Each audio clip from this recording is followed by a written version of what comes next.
नमस्कार भावी शिक्षक साथियों, स्वागत है आप सभी का आपके अपने YouTube channel GK with miss Kashika में। आज हम करने वाले हैं प्रश्नों के माध्यम से वेदों का संपूर्ण रिवीजन। तो चलिए बिना समय गवाए शुरू करते हैं। आज का हमारा पहला प्रश्न है, वेदों को अन्य किस किस नाम से जाना जाता है? हमारे उत्तर है, वेदों को नित्य, अपौरुषेय संहिता और श्रुति संहिता के नाम से जाना जाता है। हमारा अगला प्रश्न है, वेदों के संकलनकर्ता कौन है? हमारा उत्तर है, वेदों के संकलनकर्ता वेद व्यास जी हैं। हमारा अगला प्रश्न है, वेद व्यास जी का वास्तविक नाम क्या है? हमारा उत्तर है, वेद व्यास जी का वास्तविक नाम महर्षि कृष्ण द्वैपायन वेद व्यास है।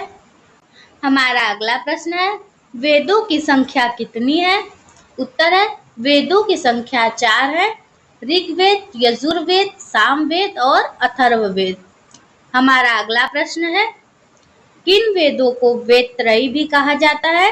हमारा उत्तर है, ऋग्वेद, यजुर्वेद और सामवेद के संकलन को वेदत्रयी कहा जाता है।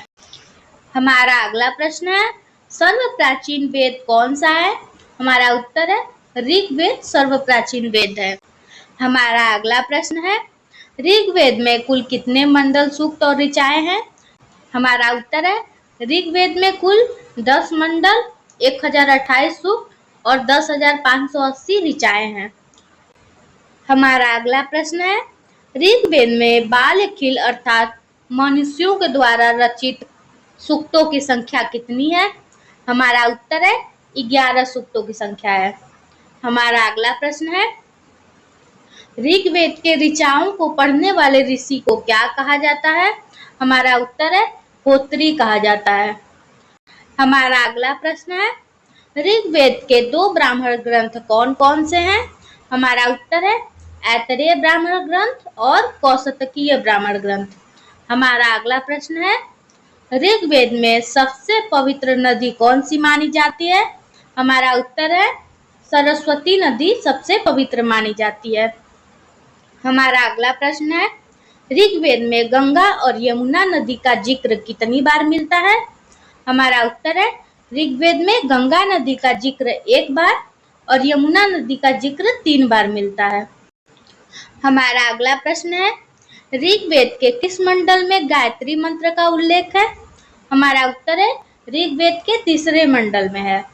हमारा अगला प्रश्न है, सूर्य देवता को समर्पित प्रसिद्ध गायत्री मंत्र किसके द्वारा रचित है? हमारा उत्तर है, विश्वामित्र जी द्वारा रचित है। हमारा अगला प्रश्न है, दशराग्य युद्ध का उल्लेख ऋग्वेद के किस मंडल में उल्लेखित है? हमारा उत्तर है, ऋग्वेद के 7वें मंडल में स्थित है। हमारा अगला प्रश्न है, दशराग्य युद्ध किनके बीच लड़ा गया था? हमारा उत्तर है, राजा सुदास और विश्वामित्र जी के बीच। हमारा अगला प्रश्न है, दशराग्य युद्ध किस नदी के किनारे लड़ा गया था? हमारा उत्तर है, परुसरी नदी के किनारे लड़ा गया था। परुसरी नदी का आधुनिक नाम रावी नदी है। हमारा अगला प्रश्न है, सोम देवता जिनको आधुनिक शिव भी कहा जाता है और सोम रस का उल्लेख ऋग्वेद के किस मंडल में है? हमारा उत्तर है, ऋग्वेद के 9वें मंडल में है।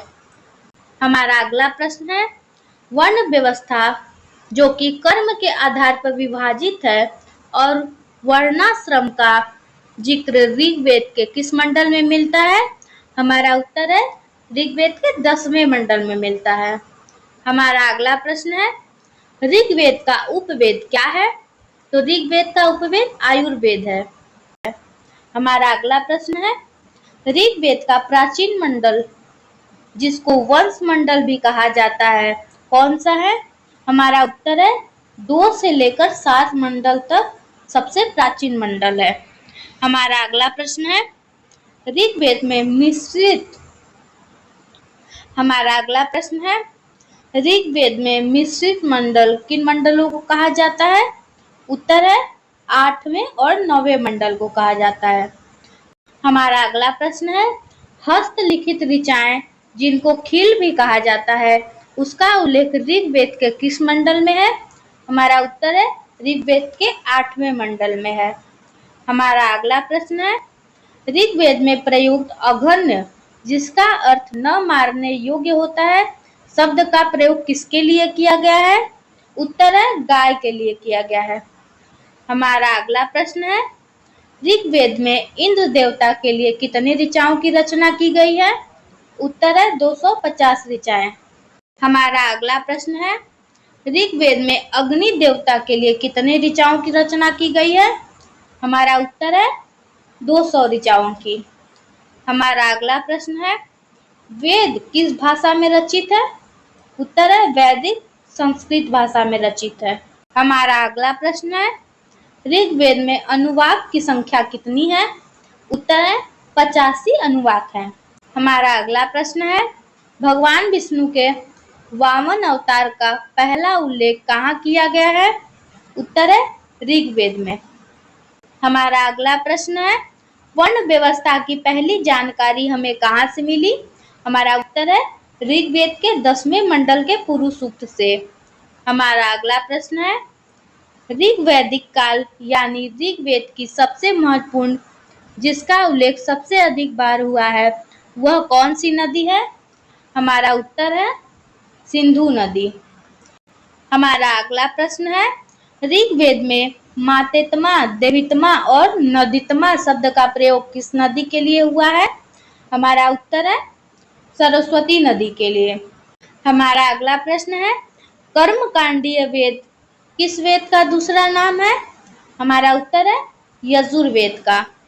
हमारा अगला प्रश्न है, उस वेद का नाम बताइए जिसमें यज्ञों के बारे में विशेष रूप से चर्चा की गई है। हमारा उत्तर है यजुर्वेद में। हमारा अगला प्रश्न है, यजुर्वेद का अध्ययन करने वाले ऋषि को क्या कहते हैं? उत्तर है अध्वर्यु कहते हैं। हमारा अगला प्रश्न है, एकमात्र ऐसा वेद कौन सा है जो कि गद्य और पद्य दोनों में रचित है? हमारा उत्तर है यजुर्वेद। हमारा अगला प्रश्न है, सबसे प्राचीन ब्राह्मण ग्रंथ कौन सा है? हमारा उत्तर है शतपथ ब्राह्मण ग्रंथ सबसे प्राचीन है। हमारा अगला प्रश्न है, कौन सा ब्राह्मण ग्रंथ सबसे बड़ा ब्राह्मण ग्रंथ है? हमारा उत्तर है शतपथ ब्राह्मण ग्रंथ सबसे बड़ा है, जिसका अन्य नाम लघु वेद भी है। हमारा अगला प्रश्न है, यजुर्वेद के 2 भाग कौन कौन से हैं? हमारा उत्तर है शुक्ल यजुर्वेद और कृष्ण यजुर्वेद। हमारा अगला प्रश्न है, किस ब्राह्मण ग्रंथ में स्त्री को पुरुष की अर्धांगिनी बताया गया है? हमारा उत्तर है शतपथ ब्राह्मण ग्रंथ में। हमारा अगला प्रश्न है, यजुर्वेद के 2 ब्राह्मण ग्रंथ कौन कौन से हैं? हमारा उत्तर है शतपथ ब्राह्मण ग्रंथ और तैत्तरीय ब्राह्मण ग्रंथ।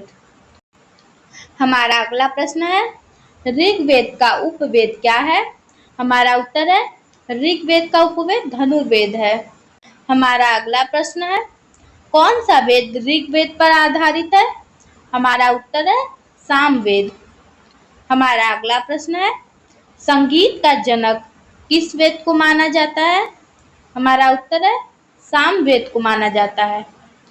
हमारा अगला प्रश्न है, सामवेद के ऋचाओं को पढ़ने वाले ऋषि को क्या कहा जाता है? हमारा उत्तर है उद्गात्री कहा जाता है। हमारा अगला प्रश्न है, सामवेद के उपवेद का क्या नाम है? हमारा उत्तर है गंधर्व वेद। हमारा अगला प्रश्न है, सामवेद के उपवेद कौन कौन से हैं? हमारा उत्तर है पंचविश, षड्विश, छांदोग्य और जैमिनी। हमारा अगला प्रश्न है, सामवेद के 2 भाग कौन कौन से हैं? हमारा उत्तर है पूर्वाचिक और उत्तराचिक। हमारा अगला प्रश्न है, अथर्ववेद की रचना किसके द्वारा हुई है? हमारा उत्तर है अंगरीष ऋषि द्वारा। हमारा अगला प्रश्न है, सामवेद के ऋचाओं को पढ़ने वाले ऋषि को क्या कहा जाता है? हमारा उत्तर है गोपथ ऋषि कहा जाता है। हमारा अगला प्रश्न है, सामवेद का एकमात्र ब्राह्मण ग्रंथ कौन सा है? हमारा उत्तर है गोपथ ब्राह्मण ग्रंथ है। हमारा अगला प्रश्न है, किस वेद को ब्रह्म वेद और श्रेष्ठ वेद के भी नाम से जाना जाता है? हमारा उत्तर है अथर्ववेद को। हमारा अगला प्रश्न है, काला वेद किस वेद को कहा जाता है? उत्तर है अथर्ववेद को। हमारा अगला प्रश्न है, सर्वप्रथम आयुर्वेद का जिक्र हमें किस वेद से मिलता है? हमारा उत्तर है अथर्ववेद से। हमारा अगला प्रश्न है, किस वेद में सभा और समिति को प्रजापति की दो पुत्रियां कहा गया है? उत्तर है अथर्ववेद में। हमारा अगला प्रश्न है, अथर्ववेद का उपवेद कौन सा है? हमारा उत्तर है अथर्ववेद का उपवेद शिल्पवेद है। हमारा अगला प्रश्न है, किस वेद में राजा परीक्षित को मृत्यु लोक का देवता कहा गया है? हमारा उत्तर है अथर्ववेद में। हमारा अगला प्रश्न है, ईरान के ग्रंथ अवेस्ता की तुलना किस वेद से की गई है? हमारा उत्तर है ऋग्वेद से। हमारा अगला और अंतिम प्रश्न है, किस ब्राह्मण ग्रंथ में पुत्री के लिए कृपण शब्द का प्रयोग किया गया है? हमारा उत्तर है ऐतरेय ब्राह्मण ग्रंथ में। हमारे सभी प्रश्न कंप्लीट हो गए। मैं जल्दी ही इस टॉपिक के एमसीक्यूज भी प्रैक्टिस कराऊंगी, तो देखना बिल्कुल भी मत भूलिएगा। उम्मीद करती हूँ ये वीडियो आपको पसंद आई होगी। अगर वीडियो पसंद आई हो तो चैनल को सब्सक्राइब और वीडियो को लाइक जरूर करें। मिलते हैं अगले वीडियो में नए टॉपिक के साथ। तब तक के लिए आप सभी का धन्यवाद।